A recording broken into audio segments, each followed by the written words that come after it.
네, 지금 박진영 기자가 국회에서 전해준 것과 같이 새누리당 김무성 대표가 국회의원회관에서 신년 기자회견입니다. 모두 네, 건강하시고 현장 연결해 보겠습니다. 소원하시는 일 다 이루시기를 기원드립니다. 새해에는 늘 덕담으로 시작하는 게 관례이지만은 국내외 여건을 감안할 때 그렇게 말할 만큼 한가한 상황이 아닌 것 같습니다.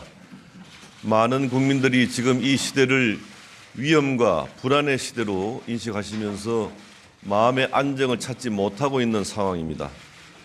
전문가들의 분석에 의하면 국민들의 관심과 요구사항은 크게 9가지로 요약될 수 있습니다.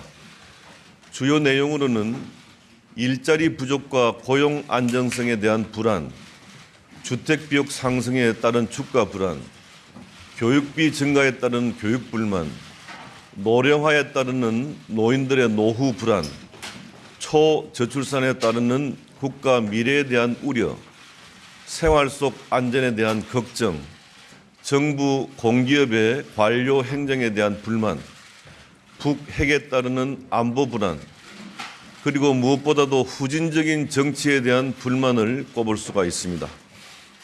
이런 상황에서 문제 해결을 위한 리더십을 가장 먼저 발휘해야 할 정치권은 국민들의 불만에 대한 대책을 세우지 못했고 국민들의 요구에 응답하지 못했습니다.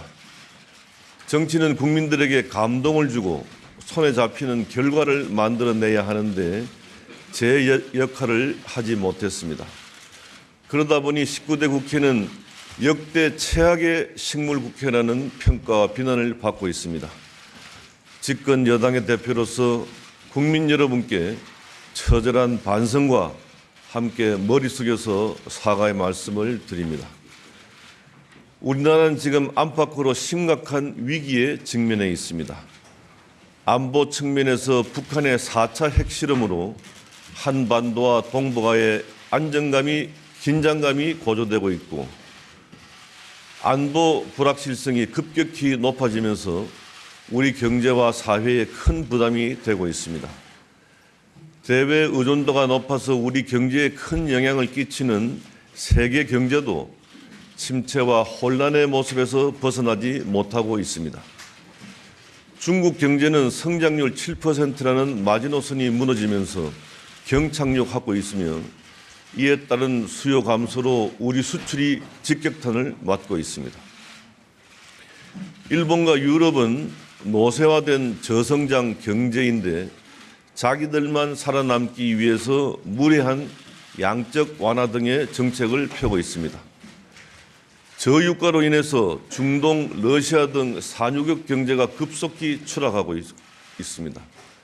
미국이 새로운 에너지 원인 세일가스 생산량을 늘려서 사우디아라비아와 이란 등도 맞대응에 나서면서 치킨 게임이 벌어지고 있습니다. 미국은 경쟁국들을 멀리 따돌리기 위해서 첨단 산업 중심으로 독자 행보를 하고 있습니다. 세계 각국이 각자 생존을 위한 포격전을 펼치면서 여기에서 발생하는 파편들이 대외 의존도가 높은 대한민국에 고스란히 떨어지고 있는 상황입니다. 국내 경제에도 빨간불이 들어와 있습니다. IT 및 반도체, 자동차, 철강, 석유화학, 조선, 해운 등 주력 산업이 침체를 겪고 있는데 이러한 주력 산업의 동반 하락은 사상 처음 겪는 일입니다. 지난해 수출은 전년 대비 7.9%나 감소하면서 성장률은 2.6%로 추정되고 있으며 올해도 나아질 기미가 보이지 않고 있습니다. 주력 산업이 갈수록 위축되는데 미래 먹거리인 신산업의 탄생과 성장은 이루어지지 않고 있다는 측면에서 진짜 위기라는 생각을 떨쳐버릴 수가 없습니다. 경제가 위축되면서 일자리가 줄고 가계의 소득 창출이 어렵다 보니 삶이 팍팍해지고 좌절과 분노의 어두운 분위기가 온 사회에 퍼져 있습니다. 사회 각 분야에서 불만의 목소리를 키우다 보니 갈등과 분열이 증폭되는 상황입니다. 결론적으로 한국은 사람에 비유하면은 성인이 되기 직전 큰 어려움을 겪고 있는 건늙은 사춘기 소년에 비유할 수 있습니다. 대한민국은 지정학적으로나 경제 구조적으로 총체적 위기 국면에서 의지할 만한 안전지대를 갖고 있지 못합니다. 우리 스스로 어려움을 극복해야 하며 그 유일한 해법은 개혁밖에 없습니다. 노동, 공공, 금융, 교육개혁 등 4대 개혁은 대한민국이 새롭게 도약하기 위한 국가 재설계 작업이며 각종 비효율과 낭비를 제거하는 한국 경제의 재건축 작업입니다. 이 중 노동개혁은 개혁의 기초가 되는 개혁이며 노동개혁 목표는 일자리 창출, 임금 격차 완화, 고용 불안정 해소 등입니다. 특히 청소년을 위한 일자리 창출이 곧 개혁이고 성장이며 복지입니다. 저는 새누리당의 다른 이름은 일자리 창출 정당이라고 규정합니다. 하지만 야당은 기득권을 지닌 귀족노조, 정부에 반대만 하는 운동권 세력과 연합해서 아무런 대안 없이 개혁 작업에 반대로 일관하고 있습니다. 경제는 숲과 같아서 가꾸는 데는 한 세대가 걸리지만은 산불이 나면은 순식간에 잿더미가 됩니다. 지금이 경제 위기냐 아니냐를 놓고 의견이 분분합니다. 비행기 추락 사고에 비유하면은 고장이 났을 때가 위기 시점이냐, 추락하면서 충돌하기 직전이 위기 시점이냐 하는 것을 놓고 논쟁하는 것인데 추락한 다음에 그 시점을 따지는 것은 아무런 의미가 없습니다. 저는 우리 경제가 설마 무너지게 하겠느냐 하는 안일한 생각이 가장 위험한 생각이라는 말씀을 드립니다. 20대 총선은 국민들에게 개혁이냐 반개혁이냐의 선택을 묻는 대한민국의 국운이 걸려있는 선거입니다. 저희 새누리당은 총선에 대비해서 이미 정치 개혁을 이루어냈습니다. 100% 상향식 공천제 확립은 정치 개혁의 완결판이자 우리 정치사의 혁명입니다. 앞으로 공천 과정에 소수 권력자와 계파의 영향력이 전혀 미치지 못할 것이며 그 결과 우리나라 정치의 후진성을 드러내는 계파 정치는 이제 없어지게 됩니다. 상향식 공천제 확립에 따라서 유망한 정치 신인들이 새누리당 예비 후보로 대거 등록을 이미 했습니다. 어제까지 선관위에 등록한 총 986명의 예비 후보 가운데 우리 새누리당 소속으로 584명, 60%를 차지하고 있고 더불어민주당은 206명, 정의당은 19명, 무소속 161명 등 나머지 예비 후보들은 많지 않습니다. 저는 지역민과 소통하면서 생각과 경험을 나눈 유능한 후보들이 상향식 공천제를 통해서 정치권에 대거 수혈될 것으로 확신합니다. 우리 새누리당은 비례대표도 당헌 당규에 따라서 철저한 상향식 공천제를 적용하게 될 것입니다.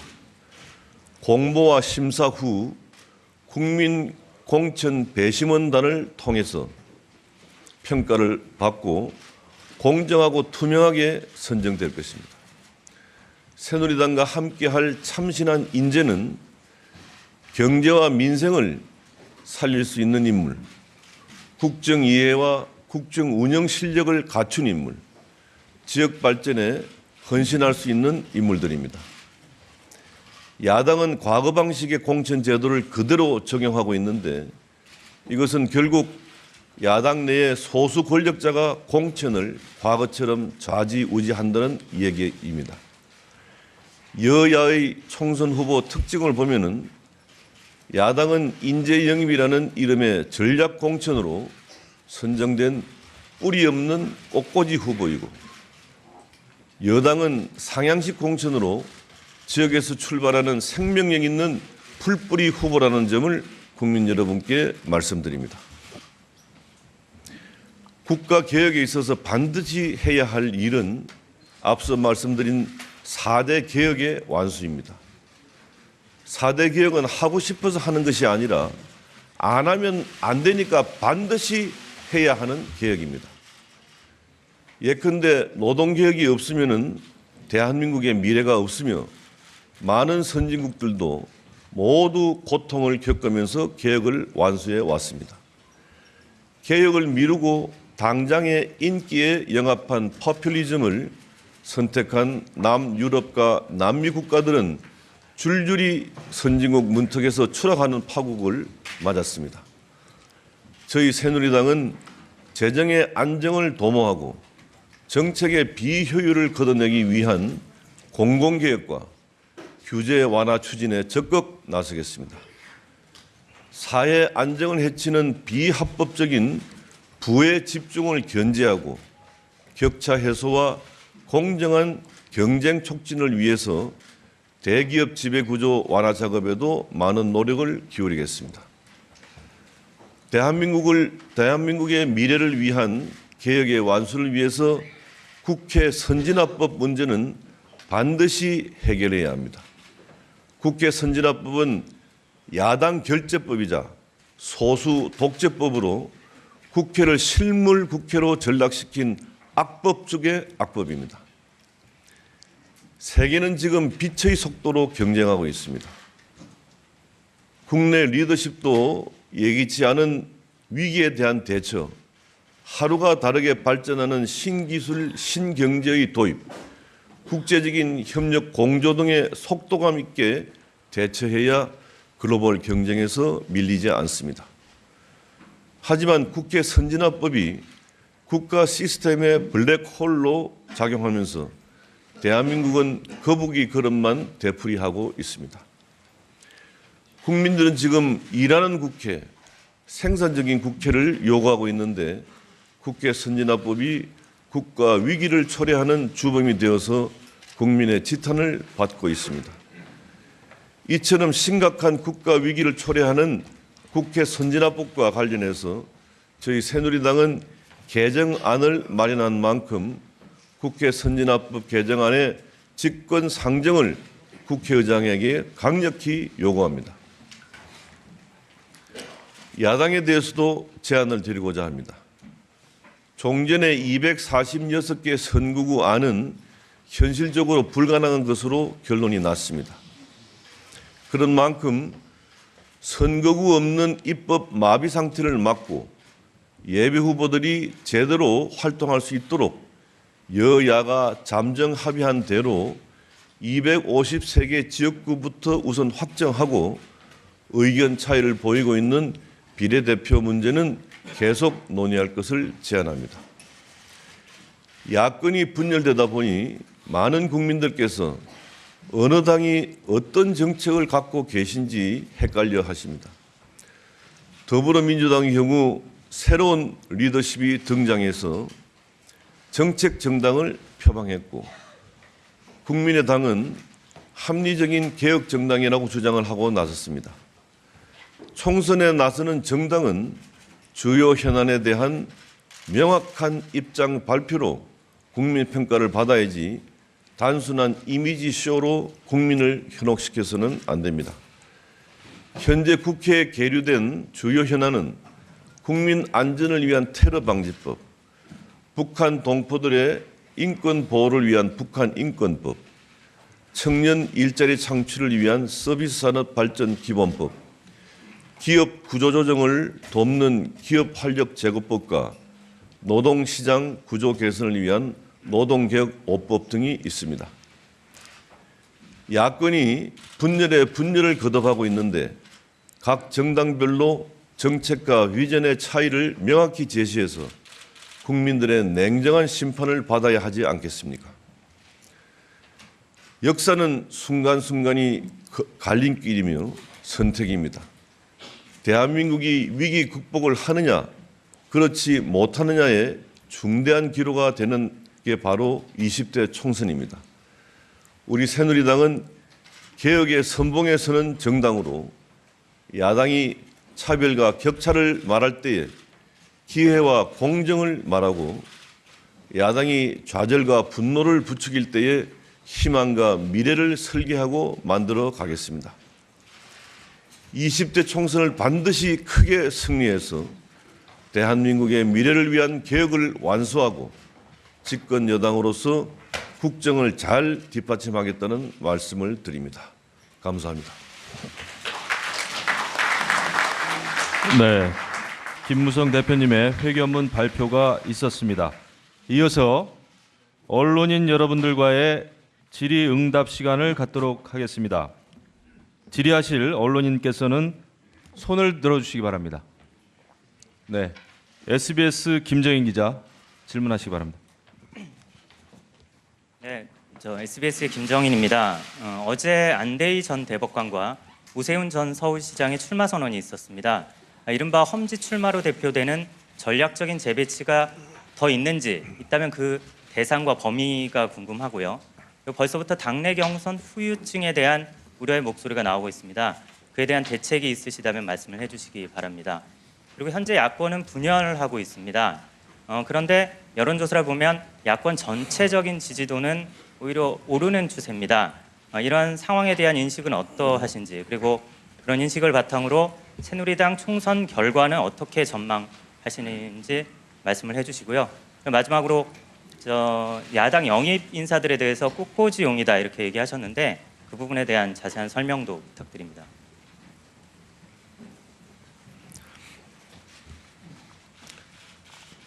안대희 전 대법관은 당 최고위원회의 요청을 잘 수용해 주셨습니다. 그래서 서울의 야당 의원 지역에 출마하기로 어제 결정을 해서 기자회견을 하는 걸 봤습니다만은 그 지역 선정은 어디까지나 본인에게 맡겼습니다. 오세훈 전 시장과 안대희 전 대법관 두 분에게 이렇게 요청했습니다.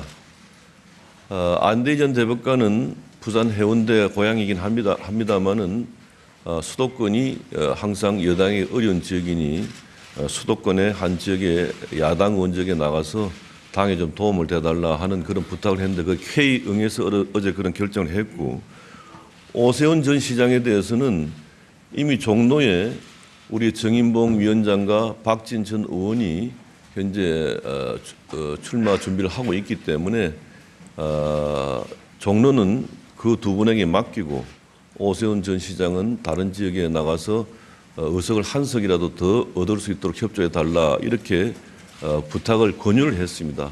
그러나 오 시장은 종로가 어렵다고 판단해서 그대로 거기에 출마하게 된 것입니다. 이것은 어디까지나 권유이지 과거의 방식 구태 정치처럼 강요를 하지 않았다는 점을 분명히 말씀드립니다. 상향식 경선에 대한 후유증은 전혀 없으리라고 생각합니다. 오히려 과거처럼 권력이 작용해서 일방적인 공천으로 내리꽂는 그런 공천에 대해서는 거기에 대해서 저항하고 불응하고 해서 탈당 사태가 많았습니다만은 이번에 우리 새누리당은 가히 정치 혁명이라 할 수 있는 100% 상향식 공천을 이제 확립했기 때문에 여기서는 서로 간에 각 지역에서 각 후보들이 당당하게 경선해서 거기서 투명하고 공정한 경선 관리해 가지고 한 사람이 정해지면 나머지는 승복하는 길밖에 없다고 생각이 됩니다. 따라서 경선에 대한 후유증은 전혀 생각하고 있지 않습니다. 야당의 영입과 관련해 가지고 지지율이 오른다 하는 부분에 대해서는 저는 일시적인 현상이라고 보고, 또 중립지대에 있는 분들이 이제 선택을 하기 시작하기 때문에 그에 따르는 지지율의 변동이라고 생각을 합니다. 네, 다음 언론인 손 들어주시기 바랍니다. 네, 연합뉴스의 안용수 기자 질문하시기 바랍니다. 예, 안대희 전 대법관이나 오세훈 전 서울시장 그리고 현 정부의 장차관 또는 청와대 수석비서관 출신들은 외부 영입 인사로 보고 그에 따른 경선 룰을 적용하는 건지, 아니면 단수 추천도 가능한지 말씀해 주시고요. 그리고 공천관리위의 앞으로 구성 시기나 구성 방법에 대해서도 구상을 밝혀 주십시오. 오늘 총선 기획단이 의결이 되었습니다. 이제 다음 단계로 공천관리위원회가 구성이 됩니다. 이달 말경 공천관리위원회가 구성될 것으로 예상합니다. 분명히 말씀드리지만은 과거에는 공천심사위원회였습니다만은 이제 공천관리위원회입니다. 이미 공천 룰에 대해서도 확정이 되어 있기 때문에 그 룰에 따라서 공천 관리만 하게 됩니다. 상향식 공천은 기본적으로 영입이 맞지 않습니다. 그리고 굳이 정치를 생각이 없는 사람을 가서 설득해가지고 특정한 지역에 아무런 민주적 절차 없이 공천을 준다는 것은 비민주의 극치입니다. 여러분, 이제 세상은 바뀌었습니다. 이제 우리 새누리당은 완전히 정당 민주주의가 이제 확립이 되었습니다. 그래서 이 우리 국회의원들이 국회에서 정치 활동을 하면서 민주적 사고를 가지는 것이 가장 중요한 덕목이라고 저는 생각을 합니다. 그래서 네, 지금까지 김무성 새누리당 대표의 신년 기자회견 보셨습니다.